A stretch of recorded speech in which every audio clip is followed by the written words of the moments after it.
Bonjour, on va aborder aujourd'hui une série de travaux dirigés qui a pour objectif la concrétisation de ce qui a été développé au niveau du cours magistral.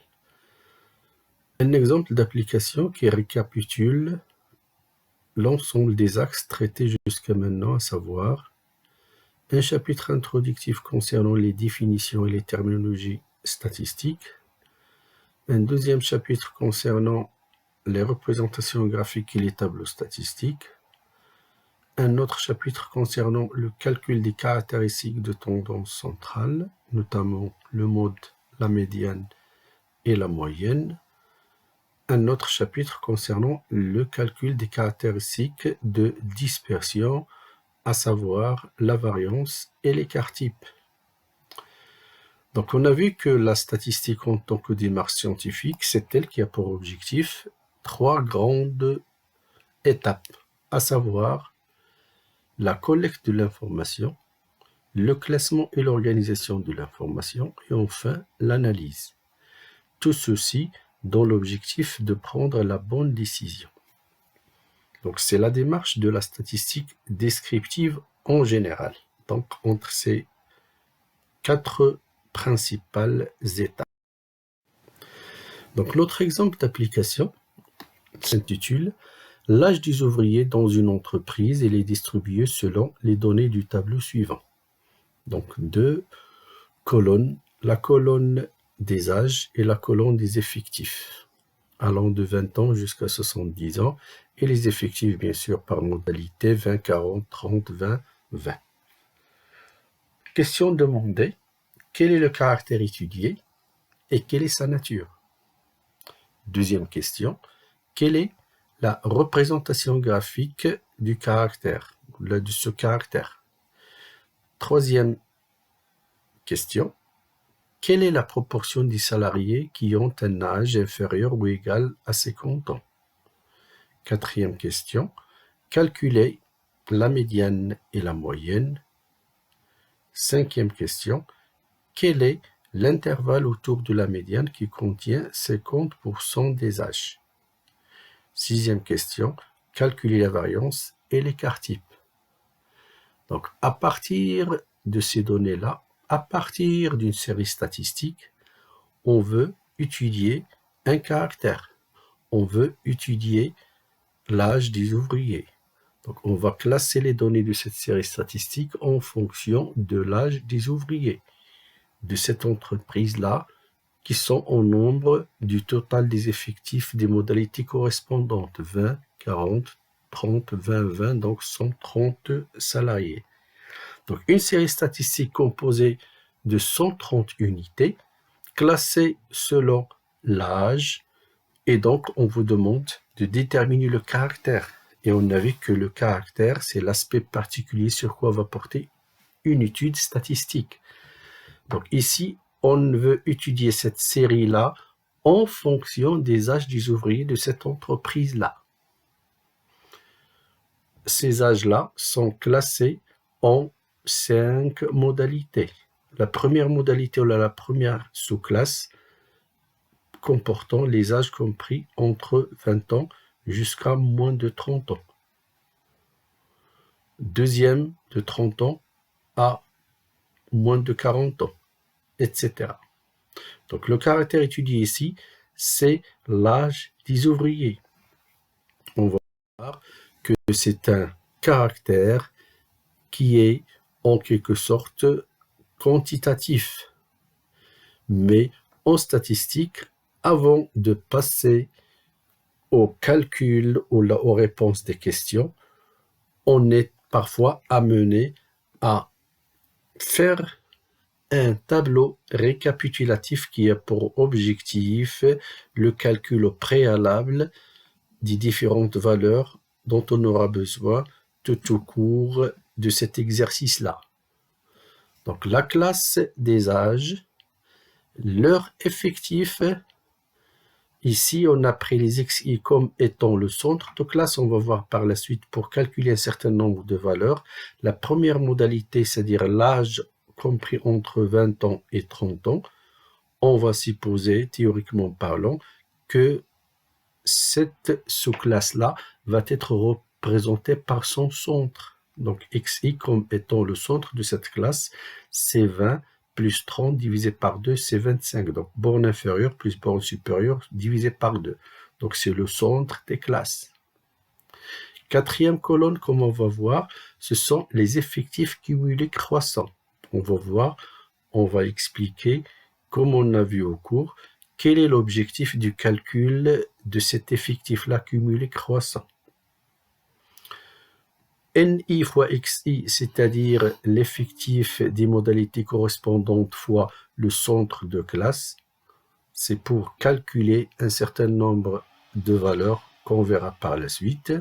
Les xi au carré et les xi au carré fois ni, on va voir, ce sont ces paramètres-là ou ces éléments-là qui vont nous aider pour calculer la variance en faisant appel à la deuxième formule, là, la formule développée de la variance. On va voir tout ceci à travers les réponses aux questions qui vont suivre. Donc, le caractère étudié, comme on a dit, c'est l'aspect particulier sur quoi va porter cette étude-là, qui est l'âge. C'est un caractère qui est quantitatif contenu dans la mesure où ses modalités sont mesurables, sont quantifiables. Et donc la première modalité peut prendre les valeurs entre 20 ans et moins de 30 ans. La deuxième modalité peut prendre les valeurs entre 30 ans et moins de 40 ans. Donc c'est un caractère quantitatif qui peut appartenir à un intervalle. On verra par la suite que la représentation graphique, c'est un histogramme qui va dépendre bien sûr de la nature du caractère. On va voir, là on a vu, au niveau du cours, que la représentation graphique dépendra de la nature du caractère étudié. Donc, on aura autant de représentations graphiques qui vont dépendre. Est-ce que le caractère est qualitatif ou quantitatif? Si il est qualitatif, on aura des représentations graphiques qui sont propres à ce type de caractère. Et lorsque le caractère est quantitatif, discret ou continu, on aura des représentations graphiques propres à ce genre de caractère. Donc, un histogramme, bien sûr, qu'on va représenter facilement puisque l'intervalle des classes est le même. Donc, sur un abscisse désordonné, on va classer les âges et sur l'axe des ordonnées, on va bien sûr représenter les effectifs des valeurs correspondantes. Voilà pour la première question. À partir de quoi on a défini la nature du caractère, on a défini le caractère et le type de représentation graphique.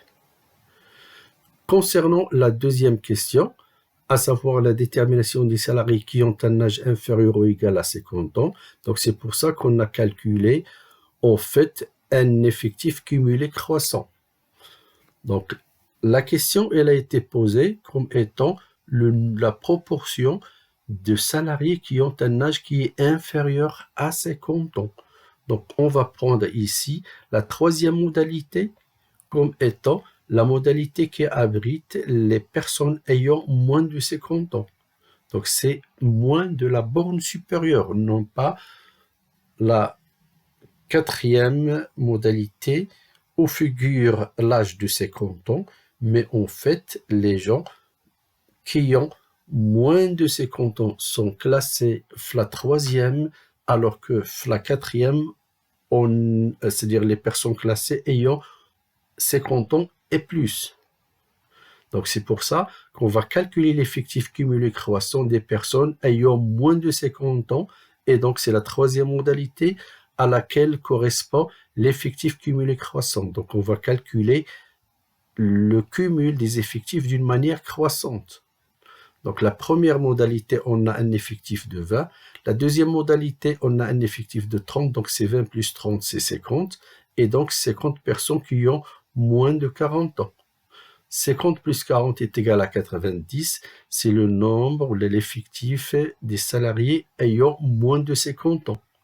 Ici, la question a été demandée comme étant la proportion. Et donc c'est tout simplement le rapport entre la modalité effectif cumulé croissant de la classe I sur l'effectif total. Et donc, c'est 90 sur 130.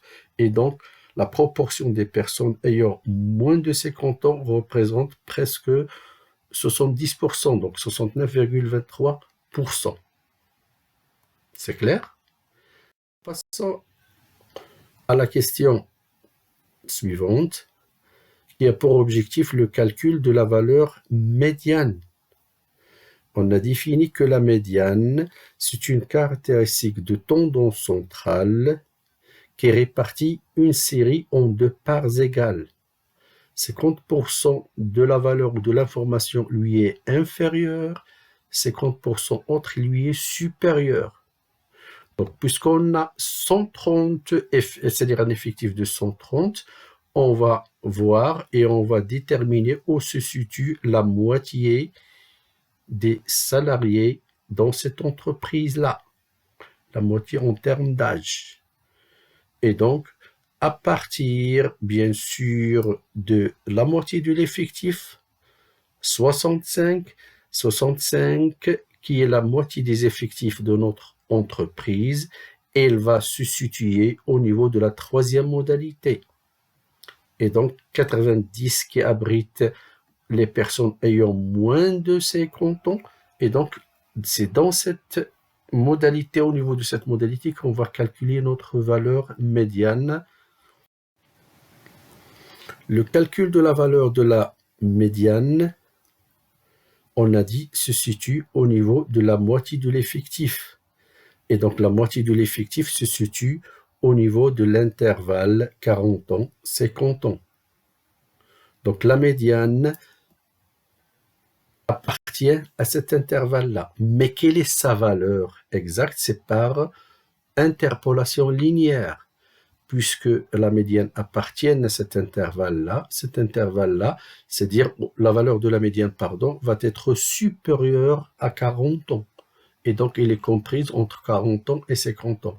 Par interpolation linéaire, donc une fois déterminé l'intervalle qui abrite la médiane, par interpolation linéaire, c'est la borne inférieure de la classe médiane qui est ici A, plus l'amplitude B-A, qui est l'amplitude ou la taille de l'intervalle qui abrite la médiane, fois la moitié de l'effectif ou la 50% qui représente la valeur médiane, moins f de A, dans notre cas c'est l'effectif cumulé croissant lié à la borne inférieure, ou parfois, dans certains cas, c'est la fréquence cumulée croissante. Donc l'effectif et la fréquence, ce sont des valeurs qui sont similaires. L'effectif, c'est la taille en termes absolus. La fréquence, c'est en termes relatifs. Donc c'est en termes de pourcentage. Sur f de B qui est l'effectif cumulé croissant lié à la borne supérieure de la classe qui abrite la médiane, moins f de A qui est l'effectif cumulé croissant lié à la borne inférieure de la classe qui abrite la médiane. Donc la médiane appartient à cet intervalle-là. Donc c'est 40 plus l'amplitude qui est 50 moins 40 fois 65 qui en quelque sorte c'est 130 sur 2 qui est la moitié de notre effectif, moins 50 qui est la valeur qui correspond à l'effectif cumulé croissant lié à la borne inférieure, sur 90 moins 50 qui est la différence entre l'effectif cumulé croissant de la borne supérieure moins celui de la borne inférieure. Donc la valeur de la médiane après calcul va être égale à presque 44 ans. Pour le calcul de la valeur de la moyenne, en appliquant directement la formule 1 sur L, la somme sur I allant de 1 jusqu'à NI fois XI, donc à partir de la colonne qui nous a permis de calculer la somme du produit de l'effectif fois le centre de classe, la valeur de la moyenne ou l'âge moyen va être égale à 44,23 années. Donc l'âge moyen de notre série statistique qui abrite les 130 salariés, il est en moyenne, il est de 44,23 ans. C'est clair? Passons maintenant au calcul des quantiles.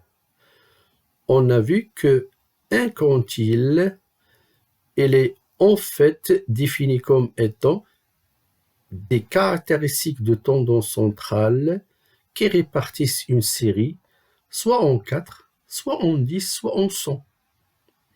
Donc le calcul des quantiles, c'est par la méthode de l'interpolation linéaire. Comme on a calculé la valeur de la médiane, on va chercher où se trouve le quantile à partir de cet intervalle-là, et par interpolation linéaire, on l'applique directement A plus B moins A fois la valeur du quantile moins la fréquence cumulée croissant liée à la borne inférieure sur la différence entre les effectifs cumulés croissants de la borne supérieure et de la borne inférieure.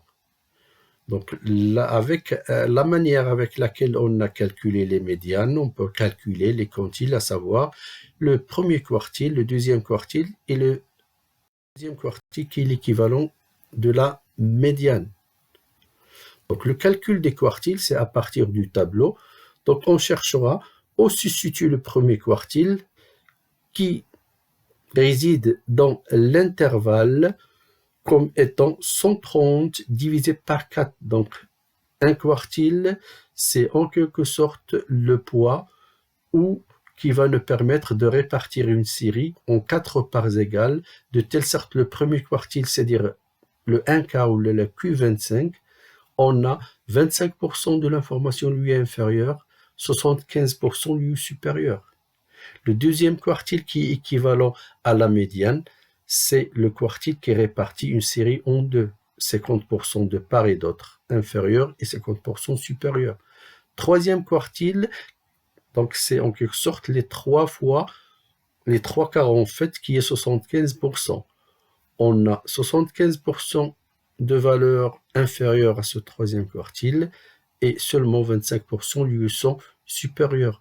Par la même manière avec laquelle on a déterminé notre médiane, et à partir du tableau, on cherchera à calculer bien sûr le premier et le troisième quartile comme suit.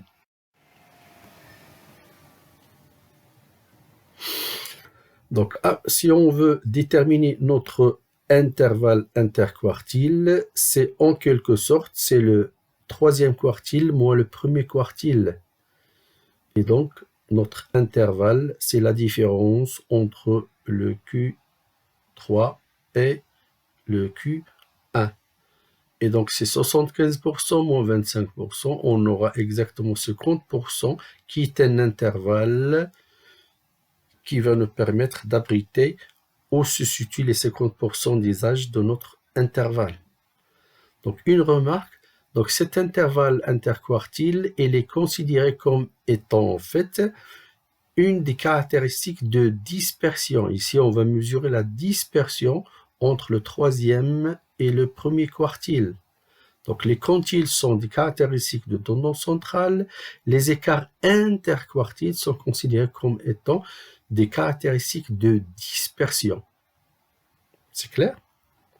Donc, une fois déterminée la valeur du premier quartile, c'est en quelque sorte 130 divisé par 4 qui représente 25% de l'effectif total sur quoi on travaille. Donc, 32,5 va appartenir à partir de l'effectif cumulé croissant à l'intervalle 30-40. Et donc, à partir de là, en appliquant notre formule, la valeur du premier quartile, c'est-à-dire la borne inférieure, plus l'amplitude, fois l'effectif du premier quartile, moins l'effectif cumulé croissant de la borne inférieure, sur les écarts entre borne inférieure et borne supérieure, on trouvera que le premier quartile, il est aux alentours de 34,17 ans. C'est pareil pour le troisième quartile. On cherchera où se situent les trois quarts de notre effectif, à savoir 75%. On va trouver qu'il est égal à 97,5. À partir des effectifs cumulés croissants, on va remarquer que cette valeur-là va appartenir à l'intervalle 50-60. Par la méthode de l'interpolation linéaire, on calculera aisément, et par la même démarche qu'on a adoptée jusqu'à maintenant, on va trouver un âge de 53,75 ans.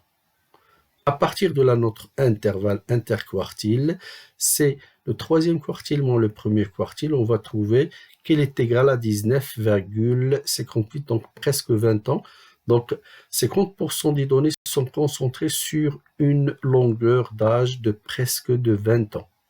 Donc, la dispersion de 50% de l'effectif, ils ont une différence d'âge qui est égale à presque 20 ans. C'est notre intervalle interquartile qui abrite 50% des âges de notre intervalle qui est, dans ce cas-là, considéré comme étant une caractéristique de dispersion. C'est clair? Passons maintenant au calcul de la variance qui est une caractéristique de dispersion. Donc, on a vu au niveau du cours que pour prendre la décision en se basant sur les caractéristiques de tendance centrale, on pourra commettre des erreurs d'appréciation. Et donc, pour minimiser le risque, on va calculer un autre indicateur qui va nous permettre de mesurer les écarts de l'ensemble des valeurs observées par rapport à leur tendance centrale. Et donc, la variance, on peut dire que la variance, c'est une caractéristique de dispersion. Il peut être considéré comme une moyenne des écarts. Et donc, on peut dire que la variance, c'est une moyenne du carré de l'écart à la valeur moyenne. Donc, c'est la formule classique ou la définition classique, donc déjà développée et donc très bien développée au niveau du cours. Donc, on peut calculer notre variance de deux manières. Soit en adoptant la démarche classique de la variance comme étant une moyenne du carré de l'écart à la moyenne, ou on peut dire que la variance, par la formule développée, c'est une différence entre la moyenne quadratique et le carré de la moyenne. Donc la variance, la formule développée, la somme sur ni xi au carré sur n, donc c'est une moyenne quadratique moins le carré de la valeur moyenne. Donc il est largement développé au cours et donc le calcul par la formule développée ou la formule classique pourra nous donner les mêmes résultats. Mais au niveau de la deuxième formule, elle est plus précise, elle est plus rapide, elle est plus aisée au niveau de l'application, les concours, les examens en général. Donc à partir de là, et à partir des données calculées sur le tableau récapitulatif, on peut déterminer et facilement notre variance comme étant égale à 161,2, qu'il est en fait sans unité, et donc on a développé au niveau du cours la signification de la variance. Pourquoi on a calculé le carré de l'écart à la moyenne? C'est parce que lorsqu'on va calculer la somme des écarts, on va trouver que la somme des écarts est égale à 0. Et donc, c'est pour ça qu'on va élever le carré des écarts à la moyenne pour garder l'information. Et une fois calculé la variance, on va l'élever à la puissance n². Donc, c'est la racine carrée de la variance qui est la plus significative, qui est égale à 12,69 ans.